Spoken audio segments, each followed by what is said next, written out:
Yativati, Uzamkaya Mayati, Pajaka Karimati, Guayakupara, Yauya, Guayakupara, Yauya,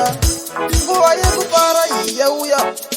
Guayamaparo, Guayakupara, Unayakushika, Ex Mastai, Muterera Inamba, Guayamarai, Mukanta Kupara, we are Unetai, Mukuvara Cheti, Dokani A, Mujoina Jikwata, Upinde Mukim, Joina Jikwata, Upinde Mukim. Guayakupara, Yauya,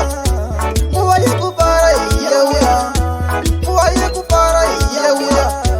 Guayamaparo, Guayakupara, Unatwana, Tutamza Matoi, Kamuchato, and a petite, Alengar Mafaro every day, Panoti Vanavara, Mujas day, Fat squat, my bandit, that's you for us, that's for the party, you turn us not 3 months cutty, it is so bad,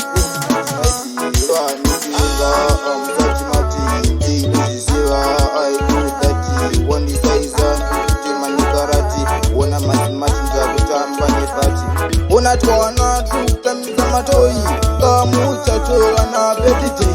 anengari mafaro every day panoti vanofara mutezi day Guayakupara yauya Guayakupara yauya Guayakupara yauya Guayamaparo Guayakupara unayakushika ex mastai muterera inamba Guayishimarai mukanta kupara uya unetai mukuvara cheti dokani ei mujoina jikwata upinde mukim joina jikwata upinde mukim Guayakupara yauya Guayakupara yauya Guayakupara yauya Guayamaparo Guayakupara unatwana tutamza matoi kamuchato na petite Alengari mafaro every day panoti vanofara mujazo day Vari squat my banditi nasu fara sunas kulikati Yutanga nas na 3 months kati Ijisopira kufunaiti Vanutinga amzatimati Ndi nujisiwa aibutati Wani saizan kusuti manikarati Wona mazimati nja kutamba nefati Guayakupara yauya